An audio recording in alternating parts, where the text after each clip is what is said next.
ನನಗೆ ಮೊದಲೇ ಕರೆದ್ರು ವಿಜಯೇಂದ್ರ ಅವರು ನೀವು ಮಾತನಾಡಿ ಅಂತ. ನಾನು ಇಲ್ಲಪ್ಪ ಮಾತನಾಡೋ ಅವಶ್ಯಕತೆ ಬೇಡ, ಮತ್ತೆ ಇನ್ನೊಂದು 2-3 ಸಭೆ ಆದ್ಮೇಲೆ ನಾನು ಮಾತನಾಡ್ತೀನಿ ಅನ್ನೋ ಮಾತನ್ನ ಹೇಳಿದ್ದೆ.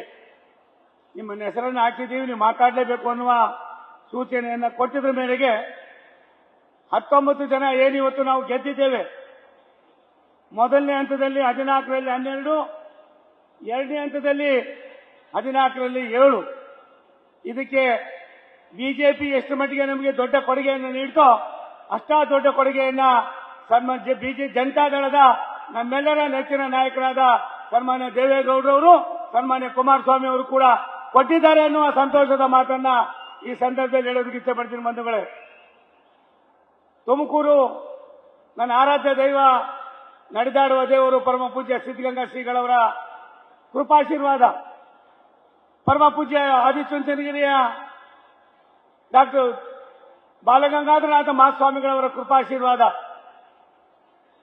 ಎರಡು ಕಡೆಯಲ್ಲಿ ಸೋತಂತ ಅವರನ್ನ ನಮ್ಮ ರಾಷ್ಟ್ರೀಯ ನಾಯಕರು ನನ್ನನ್ನು ಗುರುತಿಸಿ ಮತ್ತೆ ಎಲ್ಲ ಒಂದು ಕಡೆ ತುಮಕೂರಿನ ಚುನಾವಣೆಗೆ ನಿಲ್ಲು ಅಂತ ಹೇಳಿದಾಗ ನಮ್ಮ ಪಕ್ಷ ಯಾವ ರೀತಿ ಶಕ್ತಿ ಕೊಡ್ತೋ ಅದೇ ರೀತಿಯಾಗಿ ಜನತಾದಳದ ನಾಯಕರುಗಳು, ವಿಶೇಷವಾಗಿ ಕುಮಾರಸ್ವಾಮಿ ಅವರು, ಸನ್ಮಾನ್ಯ ದೇವೇಗೌಡರವರು ನನ್ನ ಕ್ಷೇತ್ರಕ್ಕೆ 5 ಬಾರಿ ಬಂದು ಪ್ರಾಯಶಃ ನನ್ನ ಗೆಲುವಿನಲ್ಲಿ ಜೆಡಿಎಸ್ ಅವರ ಪಾತ್ರವೂ ಕೂಡ ತುಂಬಾ ಇದೆ ಅನ್ನೋದನ್ನ ನಾನು ಅವರಿಗೆ ಅಭಿನಂದನೆಯನ್ನ, ಕೃತಜ್ಞತೆಯನ್ನ ನಮ್ಮ ಪಕ್ಷದವ್ರಿಗೆ ಯಾವ ರೀತಿ ಕೊಡೋದು ಅದೇ ಕೊಡೋದಕ್ಕೆ ಇಷ್ಟಪಡ್ತೀನಿ. ಬಂಧುಗಳೇ, ಈ ಮಾತನ್ನ ಯಾಕೆ ಹೇಳ್ತಾ ಇದ್ದೀನಿ ಅಂದ್ರೆ, ರಾಜ್ಯ ಸರ್ಕಾರ, ಈ ಸರ್ಕಾರದ ಕಾರ್ಯವೈಖರಿ, ಇವತ್ತಿನ 1 ವರ್ಷದಲ್ಲಿ ಈ ಸರ್ಕಾರ ನಡ್ಕೊಳ್ತಾ ಇರ್ತಕ್ಕಂಥ ರೀತಿ ನೀತಿಗಳು ಯಾವುದೇ ಹಿಂದೆ ಹೇಳಿದ್ರು. ನಮ್ಮ ಸಹೋದರ ಅಶೋಕ್ ಅವರು ಮಾತನಾಡ್ತಾ 1-2 ವಿಚಾರಗಳನ್ನ ತುಂಬಾ ಚೆನ್ನಾಗಿ ಹೇಳಿದ್ರು. ಈ ಸಾರಿಯ ಲೋಕಸಭಾ ಚುನಾವಣೆಯಲ್ಲಿ 143 ವಿಧಾನಸಭಾ ಕ್ಷೇತ್ರಗಳಲ್ಲಿ ಜೆಡಿಎಸ್ ಬಿಜೆಪಿ ಒಂದಾಗಿದ್ರಿಂದ ಇವತ್ತು ನಮಗೆ ಸೋಲಾಗಿರ್ಬೋದು ಕೆಲವು ಕಡೆ, ಆದ್ರೆ 143 ವಿಧಾನಸಭಾ ಕ್ಷೇತ್ರಗಳಲ್ಲಿ ಹೆಚ್ಚಿನ ಮತವನ್ನ ಕೊಟ್ಟಿರ್ತಕ್ಕಂಥ ಕೀರ್ತಿಗೆ ಎರಡೂ ಪಕ್ಷದ ಕಾರ್ಯಕರ್ತರು, ಮುಖಂಡರು, ಮತದಾರರು ಕಾರಣರಾಗಿದ್ದಾರೆ. ನಾನು ತಮ್ಮಲ್ಲಿ ವಿನಂತಿ ಮಾಡ್ತೀನಿ, ಎಂದೂ ಕೂಡ ಹೈದರಾಬಾದ್ ಕರ್ನಾಟಕ 7 ಸೀಟ್ಗೆ 5 ಸೀಟ್ಗಳನ್ನ ಕಳ್ಕೊಂಡಿರ್ಲಿಲ್ಲ. ಎಂಥ ಸಂದರ್ಭದಲ್ಲೂ ಕೂಡ ಕೊಪ್ಪಳ ಇರ್ಬೋದು, ರಾಯಚೂರು ಇರ್ಬೋದು, ಬಳ್ಳಾರಿ ಇರ್ಬೋದು, ವಿಶೇಷವಾಗಿ ಗುಲ್ಬರ್ಗ ಇರ್ಬೋದು, ಮತ್ತೆ ಬೀದರ್ ಇರ್ಬೋದು, ಕೆಲವಾರು ನಮ್ಮ ಭಾವನೆಗಳಲ್ಲಿ ಎಲ್ಲ ಒಂದು ಕಡೆ ಸ್ವಲ್ಪ ಅಡವಟ್ಟಾಗಿದ್ರಿಂದ ಇವತ್ತು ನಾವು 5 ಸ್ಥಾನಗಳ ಜೊತೆಯಲ್ಲಿ ದಾವಣಗೆರೆಯನ್ನು ಕೂಡ ನಾವು ಕಳ್ಕೊಂಡಿದ್ದೇವೆ. ನಾನು ರಾಜ್ಯಾಧ್ಯಕ್ಷರು, ಯುವಕರಿದ್ದೀರಿ, ಏನಿದೆ ಯಾರು ಏನು ಅನ್ನೋದಕ್ಕಿಂತ ಬಿಟ್ಟು ಯಾರು ಕೆಲಸಕ್ಕೆ ಆಡ್ತಾರೋ, ಯಾರು ಪಾರ್ಟಿಗೋಸ್ಕರ ಇರ್ತಾರೋ, ಯಾರು ಯಾವ ರೀತಿ ನಡ್ಕೊಳ್ತಾರೋ ಅನ್ನೋದನ್ನ ಇನ್ನು ಮುಂದಾದ್ರೂ ಸ್ವಲ್ಪ ಕಠಿಣವಾದ ಕ್ರಮವನ್ನ ನೀವು ತೆಗೆದುಕೊಳ್ಳದೆ ಹೋದ್ರೆ ಯಾರೋ ಮಾಡಿದ ಪಾಪಕ್ಕೆ ಯಾರನ್ನೋ ಗುರಿ ಮಾಡ್ತಕ್ಕಂಥ ಅದಕ್ಕೆ ಅವಕಾಶವನ್ನು ಕೊಡಬೇಡಿ ಅನ್ನುವ ಮನವಿಯನ್ನ ಈ ಸಂದರ್ಭದಲ್ಲಿ ನಾನು ಮಾಡೋದಕ್ಕೆ ಇಷ್ಟಪಡ್ತೀನಿ. ಬಂಧುಗಳೇ, ದಾವಣಗೆರೆ, ವಿಶೇಷವಾಗಿ ಚಿಕ್ಕೋಡಿ 7 ಸ್ಥಾನಗಳನ್ನು ನಾವು ಯಾವ ರೀತಿ ಏನಾಗಿದೆ ಅನ್ನೋದ್ರ ಬಗ್ಗೆ ಮನವರಿಕೆ ಆಗಬೇಕಾಗಿದೆ. ನೀವು ಯಾವ ರೀತಿ ಹೇಳ್ತೀರ, ಭ್ರಷ್ಟಾಚಾರ ತುಂಬಿ ತುಳುತ್ತಾ ಇದೆ ಈ ಸರ್ಕಾರ ಅಂತ ಹೇಳ್ತಾ ಇದ್ರಿ. ಸರ್ಕಾರ ಇನ್ನು 6 ತಿಂಗಳು ನಡೀತದೋ ಇಲ್ಲೋ ನನಗಂತೂ ಗೊತ್ತಿಲ್ಲ. ಅದನ್ನ ಕುಮಾರಸ್ವಾಮಿ ಸಾಹೇಬ್ರೆ ಹೇಳಬೇಕು. 2 ತಿಂಗಳು ನಡೀತದ, 3 ತಿಂಗಳು ನಡೀತದ, 1 ವರ್ಷ ನಡೀತದ ಅನ್ನೋದನ್ನ ಸನ್ಮಾನ್ಯ ಕುಮಾರಸ್ವಾಮಿ ಅವರು ಹೇಳಬೇಕಾಗ್ತದೆ. ಎರಡು ಪಕ್ಷಗಳು ಒಂದಾಗಿರೋದು ಕಾಂಗ್ರೆಸ್ನವರಿಗೆ ನಿದ್ರೆ ಬರ್ತಾ ಇಲ್ಲ. ಕಾಂಗ್ರೆಸ್ಸಿನವರ ಭಾವನೆಗಳನ್ನ ಎಲ್ಲ ಒಂದು ಕಡೆ ಜನ ಸೂಕ್ಷ್ಮವಾಗಿ ನೋಡ್ತಾ ಇದ್ದಾರೆ. ₹1 ಪೆಟ್ರೋಲ್ ಬೆಲೆಯನ್ನು ಜಾಸ್ತಿ ಮಾಡಿದಾಗ ಅವ್ರು ನಡೆದಂತ ರೀತಿ ಇವತ್ತು ಕೇವಲ ₹3-3.5 ಜಾಸ್ತಿ ಮಾಡಿ ಜನರಿಗೆ ವಂಚನೆಯನ್ನು ಮಾಡ್ತಾ ಇದ್ದಾರೆ. ನಾನು ಕಾರ್ಯಕರ್ತರಲ್ಲಿ, ಮುಖಂಡರಲ್ಲಿ ಮನವಿ ಮಾಡ್ತೀನಿ, ವೇದಿಕೆಯಲ್ಲಿ ಇರ್ತಕ್ಕಂಥ ನಮಗೆ ಒಂದು ರೀತಿಯ ಜವಾಬ್ದಾರಿ ಆದ್ರೆ ಎಲ್ಲಾ ಜವಾಬ್ದಾರಿಯನ್ನು ನಿರ್ವಹಣೆ ಮಾಡಿ ಈ ರಾಜ್ಯದಲ್ಲಿ ಮತ್ತೊಮ್ಮೆ 19 ಸೀಟ್ಗಳನ್ನ 19 ಸೀಟ್ಗಳನ್ನ ಏನು 15 ಸೀಟ್ಗಳು ಬರ್ತವೆ ಎನ್ನುವ ಜಂಬದ ಮಾತನ್ನು ಆಡ್ತಾ ಇದ್ರು. ಅದಕ್ಕೆ ತಿಲಾಂಜಲಿಯನ್ನು ನೀಡಿದ್ದೀರಿ. ನಾನು ತಮ್ಮಲ್ಲಿ ಮನವಿ ಮಾಡ್ತೀನಿ,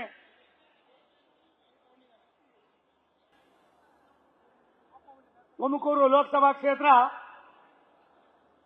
ಒಂದು ಕಡೆ ಬುದ್ಧಿಜೀವಿಗಳು, ಮತ್ತೊಂದಾದ್ರೆ ಮತ್ತೊಂದು ಕಡೆ ಬಡವರು ಕಡುಬಡವರು ಅನೇಕ ಅಭಿವೃದ್ಧಿಯ ವಂಚಿತರಾಗಿರ್ತಕ್ಕಂಥ ಆ ಕ್ಷೇತ್ರದ ಜನ ಸೋಮಣ್ಣ ಸೋಲ್ತಾನೆ ಸೋಲ್ತಾನೆ ಸೋಲ್ತಾನೆ ಅಂತ ಹೇಳ್ತಾನೆ ಇದ್ರು. ಆದ್ರೆ ಸೋಮಣ್ಣನ ಗೆಲ್ಲಿಸಿದಂತ ಕೀರ್ತಿ ಜನತಾದಳ ಮತ್ತು ಬಿಜೆಪಿಯ ಮುಖಂಡರಿಗೆ ಕಾರ್ಯಕರ್ತರಿಗೆ ನಿಮಗೆ ತಲುಪ್ತದೆ ಅನ್ನೋ ಮಾತನ್ನು ಮತ್ತೊಮ್ಮೆ ಈ ಸಂದರ್ಭದಲ್ಲಿ ಹೇಳಿ, ನನಗೆ ಜಲಶಕ್ತಿ ಮತ್ತು ರೈಲ್ವೆ ಖಾತೆಯ ರಾಜ್ಯ ಸಚಿವನಾಗಿ ಮಾಡಿದ್ದಾರೆ. ಕರ್ನಾಟಕ ಸರ್ಕಾರ ಇರ್ಬೋದು, ಕೇಂದ್ರ ಸರ್ಕಾರದ ಕಾರ್ಯವೈಖರಿಯನ್ನ ನಾನು ಮೊನ್ನೆ ತಾನೇ ಹೇಳಿದ್ದೇನೆ. ಒಂದು 6 ತಿಂಗಳು ನೀವು ಹೋಗಿ ಕುಳಿತುಕೊಂಡು ಇಲ್ಲಿಯ ಅಧಿಕಾರಿಗಳ ಕಾರ್ಯವೈಖರಿ, ಅಲ್ಲಿಯ ಅಧಿಕಾರಿಗಳ ಕಾರ್ಯವೈಖರಿ, ಸರ್ಕಾರ ಅಂದರೆ ಯಾವ ರೀತಿಯಾದ ಒಡಂಬಡಿಕೆಯಲ್ಲಿ ಕೆಲಸ ಮಾಡಬೇಕಾಯ್ತದೆ, ರಾಜ್ಯಕ್ಕೆ ರಾಷ್ಟ್ರಕ್ಕೆ ಮತ್ತೆ ದೇಶಕ್ಕೆ ಏನನ್ನ ಕೊಡಬೇಕಾಯ್ತದೆ ಅನ್ನೋದಕ್ಕೆ ತಾವು ಕೇಂದ್ರ ಸರ್ಕಾರದಲ್ಲಿ ನಡೀತಾ ಇರತಕ್ಕಂಥ 15 ದಿನದ ನನ್ನ ಅನುಭವದಲ್ಲಿ ನನಗೆ ಒಂದು ರೀತಿ ಹೆಮ್ಮೆ ಆಗಿದೆ, ಸಂತೋಷ ಆಗಿದೆ. ರಾಷ್ಟ್ರದ ನಮ್ಮೆಲ್ಲರ ನೆಚ್ಚಿನ ಪ್ರಧಾನಮಂತ್ರಿ ನರೇಂದ್ರ ಮೋದಿಯವರ 3ನೇ ಬಾರಿಗೆ ಪ್ರಧಾನಿ ಆಗಿರ್ತಕ್ಕಂಥದ್ದು ಈ ದೇಶವನ್ನ ರಾಷ್ಟ್ರದಲ್ಲಿ 2ನೇ ಸ್ಥಾನಕ್ಕೆ ಕೊಂಡೊಯ್ಯೋದಕ್ಕೆ ಇನ್ನು ಕೇವಲ 2 ವರ್ಷದಲ್ಲಿ ಭಾರತ ದೇಶ 5ನೇ ಸ್ಥಾನದಿಂದ 3ನೇ ಸ್ಥಾನಕ್ಕೆ ಬರ್ತದೆ. ಜಲಶಕ್ತಿ ಮತ್ತು ರೈಲ್ವೆ ಮಂತ್ರಿಯಾಗಿ ನಮ್ಮ ಮಂತ್ರಿಗಳಾದ ಸನ್ಮಾನ್ಯ ಅಶ್ವಿನಿ ವೈಷ್ಣವ್ ಅವರು ಹೇಳ್ತಾರೆ, ಕರ್ನಾಟಕ ರಾಜ್ಯದಲ್ಲಿ ದೇಶದ ವಿವಿಧ ಭಾಗಗಳಲ್ಲಿ 1,100ಕ್ಕೂ ಮೇಲ್ಪಟ್ಟು ಲೆವೆಲ್ ಕ್ರಾಸಿಂಗ್ ನಿಂದ ಸಾವಿರಾರು ಜನ ಸಾಯ್ತಾ ಇದ್ದಾರೆ. ಕೇವಲ 2 ರಿಂದ 3 ವರ್ಷದಲ್ಲಿ ಆ ಎಲ್ಲವನ್ನು ಕೂಡ ನಾವೆಲ್ಲ ಒಂದ್ ಕಡೆ ಒಂದೇ ಒಂದು ಲೆವೆಲ್ ಕ್ರಾಸಿಂಗು ಕೂಡ ಅಂಡರ್ ಪಾಸ್ ಆಗ್ಬೋದು, ಇಲ್ಲ ಓವರ್ ಬ್ರಿಡ್ಜ್ ಆಗ್ಬೋದು. ಇದನ್ನ ಮಾಡ್ತಕ್ಕಂಥ ಅದಕ್ಕೆ ಕ್ರಮವನ್ನು ವಹಿಸಬೇಕು ಅನ್ನುವ ಸೂಚನೆಯನ್ನ ಸರ್ಕಾರಕ್ಕೆ ಈಗಾಗಲೇ ಅಧಿಕಾರಿಗಳು ಕೊಟ್ಟಿದ್ದಾರೆ. ಒಂದು ಸತ್ಯ, ಬೆಂಗಳೂರು ನಾಡಪ್ರಭು ಕೆಂಪೇಗೌಡರ ಬೆಂಗಳೂರು ಕಾರ್ಪೊರೇಷನ್ ಚುನಾವಣೆ ಆಯ್ತದೆ ಅಂತ ಯಾರು ಹೇಳ್ತಾ ಇದ್ರು. ನಮ್ಮ ಪ್ರಾಣ ಈ ಸರ್ಕಾರ ಇರೋ ತನಕ ಕಾರ್ಪೊರೇಷನ್ ಚುನಾವಣೆ ಆಗೋದಿಲ್ಲ. ಜಿಲ್ಲಾ ಪಂಚಾಯಿತಿ ತಾಲೂಕ್ ಪಂಚಾಯಿತಿ ಬರ್ತಾ ಇದೆ. ನಾವು ಹೆಚ್ಚಿನ ಆಸಕ್ತಿಯನ್ನು ಹಾಕಿ 2 ಪಕ್ಷಗಳು ಕೂಡ ಯಾರನ್ನ ಅಭ್ಯರ್ಥಿ ಮಾಡ್ತಾರೆ ಅದು ಪಕ್ಷಕ್ಕೆ, ಪಕ್ಷದ ವರಿಷ್ಠಗಳಿಗೆ 2 ಪಕ್ಷದವ್ರಿಗೆ ಬಿಟ್ಟಿದ್ದು. ನಾವು ಕಾಯ ವಾಚ ಮಾನಸ ಕೆಲಸವನ್ನು ಮಾಡಿದ್ದೆ ಆದ್ರೆ ಕಾಂಗ್ರೆಸ್ನವರು ಎಲ್ಲ ಒಂದ್ ಕಡೆ ಅಧಿಕಾರವನ್ನು ನಾವೇನೋ ಅವ್ರಿಗೆ ಗಲಾಟೆ ಮಾಡಿ ಕಿತ್ಕೋಬೇಕಾಗಿಲ್ಲ, ಅವರೇ ಅಧಿಕಾರವನ್ನು ಬಿಟ್ಟು ಹೋಗ್ತಕ್ಕಂಥ ಸಂದರ್ಭವನ್ನ ಸೃಷ್ಟಿಯಾಗ್ತದೆ ಅನ್ನೋ ಮಾತನ್ನ ಈ ಸಂದರ್ಭದಲ್ಲಿ ಹೇಳಿ, ಬಿಜೆಪಿ ಮತ್ತು ಜನತಾದಳ ಒಂದಾಗಿದೆ.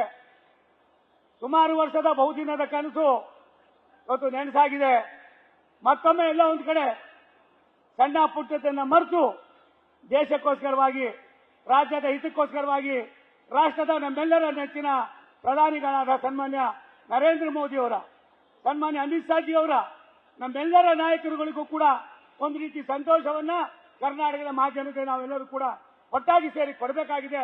ಆ ನಿಟ್ಟಿನಲ್ಲಿ ನಾವೆಲ್ಲರೂ ಕೂಡ ಕಾರ್ಯೋನ್ಮುಖರಾಗೋಣ ಅನ್ನೋ ಮಾತನ್ನು ಹೇಳಿ, ಸನ್ಮಾನ್ಯ ಅಧ್ಯಕ್ಷರು ಇವತ್ತು ಒಂದು ಒಳ್ಳೆಯ ಕೆಲಸವನ್ನು ಮಾಡಿದ್ದೀರಿ. ನಮ್ಮನ್ನೆಲ್ಲ ಕರೆಸಿ ರಾಜ್ಯದ ಜನತೆ ಪರವಾಗಿ, ನಮ್ಮ ಮತದಾರರ ಪರವಾಗಿ ತಾವು ಗೌರವಿಸಿರ್ತಕ್ಕಂಥದ್ದು ನಾನು ನಿಮಗೆ ನನ್ನ ತುಮಕೂರು ಮಹಾಜನತೆಯ ಪರವಾಗಿ, ನನ್ನ ವೈಯಕ್ತಿಕವಾಗಿ ತಮಗೂ ಕೂಡ ಕೃತಜ್ಞತೆಯನ್ನು ಸಲ್ಲಿಸಿ, ಇದೀಗ ತಾನೇ ಮಾಜಿ ಮುಖ್ಯಮಂತ್ರಿಗಳಾದ ಜಗದೀಶ್ ಶೆಟ್ಟರ್ ಸಾಹೇಬರು ಬಂದಿದ್ದಾರೆ, ನಾನೇ ಅವರಿಗೆ ಸ್ವಾಗತವನ್ನು ಕೋರಿ ಮತ್ತೊಮ್ಮೆ ವೇದಿಕೆಯಲ್ಲಿರ್ತಕ್ಕಂಥ ನಿಮ್ಮೆಲ್ಲರಿಗೂ ನನ್ನ ಅಭಿನಂದನೆ ಸಲ್ಲಿಸಿ ನನ್ನ ಮಾತು ಮುಗಿಸ್ತೀನಿ. ಭಾರತ್ ಮಾತಾ ಕಿ.